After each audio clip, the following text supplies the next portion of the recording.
سلام ملګرو، له هر څه څخه دمخه زموږ چینل سبسکرایب کړئ او په څنګ کې د بیل نشان هم ووهئ ترڅو زموږ هره نوې ویډیو تر تاسو پورې در ورسیږي.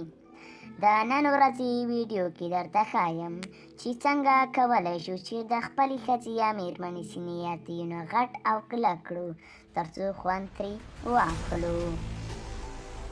تاسو به لومړی خپله ښځه ښه په خړو باندې مړه کړئ او بیا به زیتون تیل او بادام راواخلئ او بادام به ښه میده کړئ.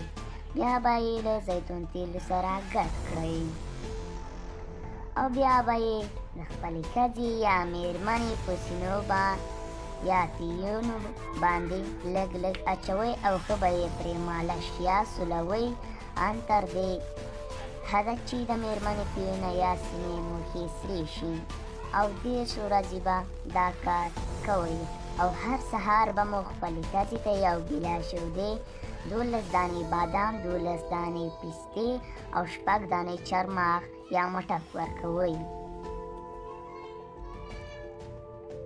او مټک یا چارمغز، بادام او پستې به ښه سره میده کړئ او بیا به یې په شیدو کې واچوئ او ښه به یې وخورئ تر څو ښه میکس شي او بیا به یې خپلې مېرمنې ته ورکړئ او سینې یې نېغې کلکې شي. که ویډیو مو خوښه شوې وي نو ویډیو ضرور لایک، شیر او کمنټ کړئ او چینل هم ضرور سبسکرایب کړئ. مننه. پښتون +2 زموږ چینل دی.